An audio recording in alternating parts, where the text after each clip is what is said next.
Ticket नहीं मिलने का कारण तो टिकट देना पार्टी का निर्णय होता है ना। हम लोग तो एक कार्यकर्ता हैं, पार्टी से जुड़े हुए, बीजेपी से काम कर रहे हैं, काम करते रहेंगे। पहले से भागने लगते हैं सेल्फी खिंचाने, तो क्या वो क्या करेगा? खाली सेल्फी खिंचा के काम रह जाएगा? आप मान लीजिए कोई बहुत बड़ा हीरो है, आप उसके साथ फोटो खिंचा लेंगे, फिर क्या? फिर क्या?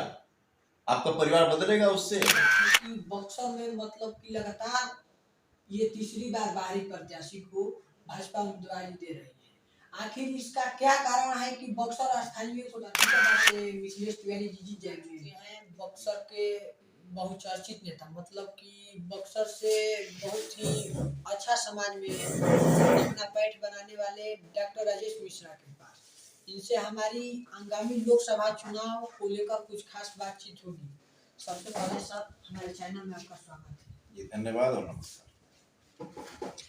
सर, हम ये पूछना चाहेंगे कि आप भी बक्सर लोकसभा से उम्मीदवारी की दावेदारी कर रहे थे, लेकिन टिकट नहीं मिलने के कारण आखिर क्या कुछ रहा? देखिए, टिकट नहीं मिलने का कारण तो टिकट देना पार्टी का निर्णय होता है ना। हम लोग तो एक कार्यकर्ता हैं, पार्टी से जुड़े हुए, बीजेपी से काम कर रहे हैं, काम करते रहेंगे, पहले भी काम कर रहे हैं। ये ऊपर के लोगों का निर्णय होता है और निर्णय का हम लोग बिल्कुल आदर करते हैं। जो भी निर्णय रहा होगा हम लोग पार्टी जुड़े आगे काम भी करते रहेंगे। मतलब कि अभी भी बीजेपी से जो प्रत्याशी है उनका प्रचार प्रसार कीजिएगा? देखिए, प्रचार प्रसार मतलब पार्टी से जुड़े हैं तो वो भी पार्टी के जो प्रत्याशी अभी आए हैं, जिनको टिकट मिला, वो भी पार्टी के हैं, पहले से काम कर रहे हैं और हम लोग भी पार्टी से जुड़े, तो सपोर्ट तो पार्टी को होता ही है और पार्टी के लिए काम कर रहे हैं तो करते रहेंगे, उसमें कहीं कोई डाउट नहीं है। अच्छा, तो सर हम ये पूछना चाहते हैं कि जैसे पार्टी अभी आपको टिकट नहीं दिया, बक्सर जिला में अच्छे समाज सेवी के नाम से जाने जाते थे, लेकिन देखिए तो ज्यादातर बीजेपी जो गाना गाते हैं उनको दे देते हैं, जो फिल्म में एक्टर का काम करते हैं, कोई हीरोइन है उनको टिकट दे देते हैं। तो आपका इस पर क्या राय है? देखिए, अब कलाकार हैं वो भी, तो कलाकार का तो सम्मान है, हम सभी सम्मान करते हैं, आदर करते हैं, लेकिन होता क्या है, क्यों टिकट दिया जाता है? अब जैसे मैं बाय प्रोफेशन डॉक्टर हूँ, एमबीबीएस एमडी हूँ, समाज में काम कर रहा हूँ, सरकारी नौकरी छोड़ा है, तो और एक दूसरा एक्टर है। अब मैं बहुत चर्चित जैसे कि एक हीरो हीरोइन, किसी का नाम नहीं लूंगा मैं, अब उनको टिकट देने का मकसद यही होता है कि वो बहुत आसान जीत दिलाने का ऐसा पार्टी को लगता है, जबकि ऐसा होता नहीं है। उनको लगता है उनके साथ सभी को जानते हैं वो, तो वो जीत शायद वो हासिल करा सकते हैं, लेकिन गलती यही हो जाती है। हम सब इस पक्ष में रहते हैं कि जीत कैसे पार्टी को, ये नहीं सोचते हम लोग कि समाज का कैसे अपलिफ्ट हो, समाज में कैसे बदलाव हो, समाज के लोग कैसे आगे बढ़े। एक एक्टर वो इन चीजों से दूर होते हैं।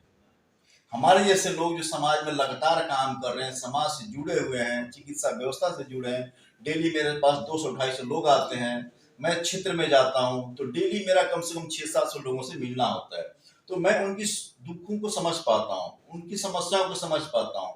लेकिन ये थोड़ा दुर्भाग्यपूर्ण बात है कि पार्टी को इन विषयों पे सोचना चाहिए। यदि राष्ट्र हित की सोचते हैं तो हमें सब मुद्दों पे सोचना है। आसान जीत के साथ साथ जीत तो कोई भी दिला देगा, पार्टी जुड़ा हुआ अच्छा काम कर रहा है तो लोग उसको पसंद करेंगे, लेकिन आज युवाओं को भी, आज हम सबको भी समझने की जरूरत है। हम जब किसी के पीछे भागने लगते हैं सेल्फी खिंचाने, तो क्या वो क्या करेगा? खाली सेल्फी खिंचा के काम रह जाएगा? आप मान लीजिए कोई बहुत बड़ा हीरो है, आप उसके साथ फोटो खिंचा लेंगे, फिर क्या? फिर क्या? आपका परिवार बदलेगा उससे? उसका विकास जरूर होगा, उस व्यक्ति का, उस प्रत्याशी का जरूर आगे विकास हो सकेगा, लेकिन समाज का तो विकास नहीं होगा, मुझे तो नहीं लगता है। हम तो कितने सारे देखते हैं ऐसे प्रत्याशी जो अपने लिए काम करते हैं। तो अब समाज को ऐसा सोचना पड़ेगा, युवाओं को खास करके, कि वो व्यक्ति क्या अपने लिए काम कर रहा है, हमारे लिए भी कुछ काम करेगा? खाली हमको सेल्फी दिला के काम हो गया? या विचार कीजिए आप इस पे। अच्छा, दूसरी बात है कि बक्सर में मतलब कि लगातार ये तीसरी बार बाहरी प्रत्याशी को भाजपा उम्मीदवारी दे रही है। आखिर इसका क्या कारण है कि बक्सर स्थानीय को टिकट नहीं दे रही है? क्या बक्सर लोकसभा में स्थानीय प्रत्याशी भाजपा के नजर में नहीं है, या फिर भाजपा को बक्सर लोकसभा से बाहर ही पसंद है? नहीं, ऐसी बात नहीं है। कहीं ना कहीं हम आम लोगों के अंदर भी ऐसी बात है, ऐसी अवधारणा बन गई पार्टी के अंदर भी और आम लोगों के बीच में भी बाहरी। लेकिन सच्चाई क्या है कि बाहरी जब लोग आते हैं ना, क्योंकि मेरे पार्टी के ही हैं, मैं भी पार्टी का ही हूं, परेशानियां दोनों को है। बाहर का कोई प्रत्याशी है तो यहाँ के लिए बिल्कुल अजनबी होता है। उसको पता नहीं होता कि मैं कहाँ जाऊं, किसके साथ रहूं, किसको लेके चलूं और किस गांव में किस लोगों से मिलना है, उसको पता ही नहीं है। यहाँ की सामाजिक परिस्थिति, यहाँ धार्मिक परिस्थिति, जातिगत परिस्थितियां और जो भी दृष्टिकोण होता है उसको समझ नहीं पाता है। तो उसका अधिक से अधिक समय निकल जाता है समझने में, लोग जुट नहीं पाते हैं। लेकिन यदि कोई प्रत्याशी वहां का लोकल हो तो हर व्यक्ति उसको जानता है और वो हर व्यक्ति को जानने का प्रयास करता है और जानता भी है। हर दूसरे तीसरे काम उसकी रिश्तेदारी है, समझ गए? तो इससे लोगों का समर्थन खूब मिलता है। यदि वो अच्छा व्यक्ति हो तो, सही में काम किया है लोकल, तो वो मजबूत होता है, हमेशा मजबूत है। लेकिन ये पार्टी कभी इस विषय पे समझ नहीं पाई क्योंकि उसको जीत आसानी से मिल जाती है, जीत मिलती आई है, तो पार्टी उस पर बहुत ज्यादा स्टडी की नहीं है। लेकिन कभी ऐसी परेशानी हो जाती है तब पार्टी सेटबैक पीछे सोचना पड़ता है पार्टी को, यानी कहीं ना कहीं हमारी गलतियां हुई हैं और गलती बाद में रियलाइज होता है पार्टी को भी, कुछ हमने गलतियां की हैं, शायद उसी का ये असर है। तो लोकल का यही फायदा होता है कि लोकल होता है तो सब जानते हैं और अच्छा काम भी भावनात्मक लगाव होता है, एक इमोशनल अटैचमेंट होती है, ये होता है। तो क्या लगता है कि इस बार भाजपा से मिथिलेश तिवारी जी जीत जाएंगे? बिल्कुल हम लोग का प्रयास रहेगा उनको जिताने का, जीतेंगे ही, क्यों नहीं जीतेंगे। मोदी जी का विश्वास है, मोदी जी गारंटी की गारंटी है। चैलेंजेस है, परेशानियां तो हैं, लेकिन अंततोगत्वा जीत तो मिलेगी, ऐसा मैं विश्वास रखता हूँ। और सर, जैसे कि आप भी तैयारी कर रहे थे, तो क्या आप भी अगली बार की तैयारी में तो लगे होंगे ना? देखिए, अगली बार की तैयारी ही नहीं, मैं पहले भी बोला हूँ, आज भी बोल रहा हूँ कि मेरे कार्य को सीमित कभी टिकट नहीं कर सकता। टिकट मेरे कार्य में बाधा बन ही नहीं सकता। तो मुझे टिकट नहीं मिला तो इसका मतलब ये नहीं कि मैं काम नहीं कर रहा हूँ, कल भी लगातार मैं काम करते आ रहा हूँ। अभी मेरी ओपीडी खत्म हो जाएगी, मैं फील्ड में जाऊंगा। अभी तो पहले भी करता था, तो ये लगातार चलता रहेगा और यही नहीं चलेगा। पहले से मेरे कार्य करने की क्षमता दुगना बढ़ेगा। सामाजिक कार्य जो मैं पहले करते आया हूँ उसको और तेज रफ्तार से करूंगा।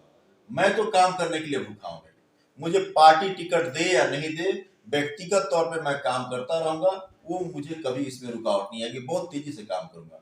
हाँ, इसके लिए लोगों का सहयोग मिल रहा है, समर्थन मिलता है, लोग आज इस बात को मानते हैं। कितने सारे प्रत्याशी आप देखते हुए टिकट से पहले खूब प्रयास किए, लेकिन आज कोई नजर नहीं आएगा। आज जिसको टिकट पार्टी से मिला वही, या जो निर्दलीय खड़ा हो रहा है वही। मैं निर्दलीय टिकट नहीं लूंगा, निर्दलीय चुनाव नहीं लड़ने वाला। पार्टी से टिकट मिली नहीं, लेकिन मैं अपना काम करता रहूंगा, पार्टी को मजबूत बनाता रहूंगा, ये मेरा हमेशा रहेगा। साथियों, देखे कि अभी हमारी बात बक्सर के मतलब कि बहुचर्चित नेता, बक्सर के मतलब कि समाज सेवा के हित में बहुत माने जाने व्यक्ति डॉक्टर राजेश मिश्रा, जो कि अपना एक बक्सर में चिकित्सा ऑफिस चलाते हैं, जिनके द्वारा गरीब लोगों को मुफ्त में इलाज भी दिया जाता है। तो इनसे हमारी कुछ खास बात हुई, जिसको आप लोग देखिए और कमेंट में राय दीजिए। धन्यवाद।